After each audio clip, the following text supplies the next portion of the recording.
Olá, dando continuidade à disciplina de genética, temos uma pergunta que já desde o momento que talvez tendo tentado falar dessa forma, mas desde que o ser humano se entende por ser humano, ou seja, trocando por miúdos, entre aspas, nós nos entendemos por gente, uma das perguntas que fazia muitas vezes era como que a vida pode ser perpetuada? E sabemos que, do ponto de vista evolutivo, existem várias teorias no passado que tentam explicar isso. Sabemos que a perpetuação da vida se dá única e exclusivamente por um processo chamado de divisão celular. Essa divisão celular ela pode ser dar de forma assexuada ou de forma sexuada. A diferença da assexuada e sexuada, muitos podem dizer que não envolve ou envolve o sexo. Não, envolve gametas. Gametas são células especiais produzidas única e exclusivamente por organismos que fazem esse tipo de reprodução. Tá?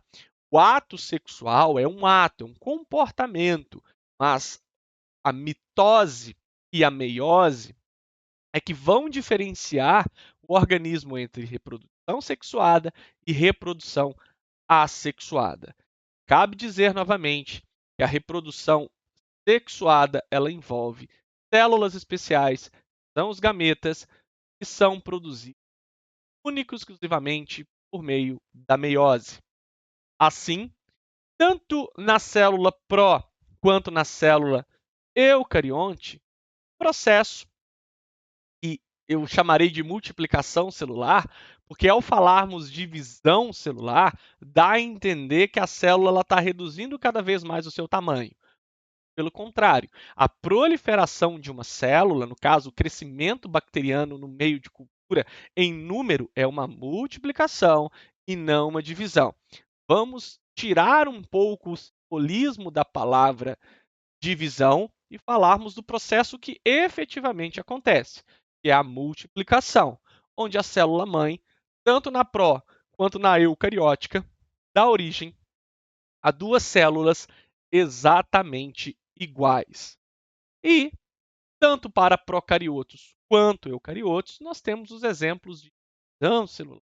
No caso, procarioto, aqueles nomes confusos, disparidade, divisão binária simples, brotamento, gemulação, clonagem. E nos eucariotos, nós temos o processo de mitose e meiose. Lembrando que há uma pegadinha muito interessante que a mitose ela pode ser usada para reprodução sexuada? Sim, caso das plantas inferiores, principalmente as briófitas, na fase de gametófito, os gametas são produzidos por mitose, porque o gametófito de um briófita é N, ou seja, ele é haploide. E no caso da meiose, nós falamos de uma reprodução sexuada, porque obrigatoriamente dela haverá a produção dos gametas. Muito obrigado.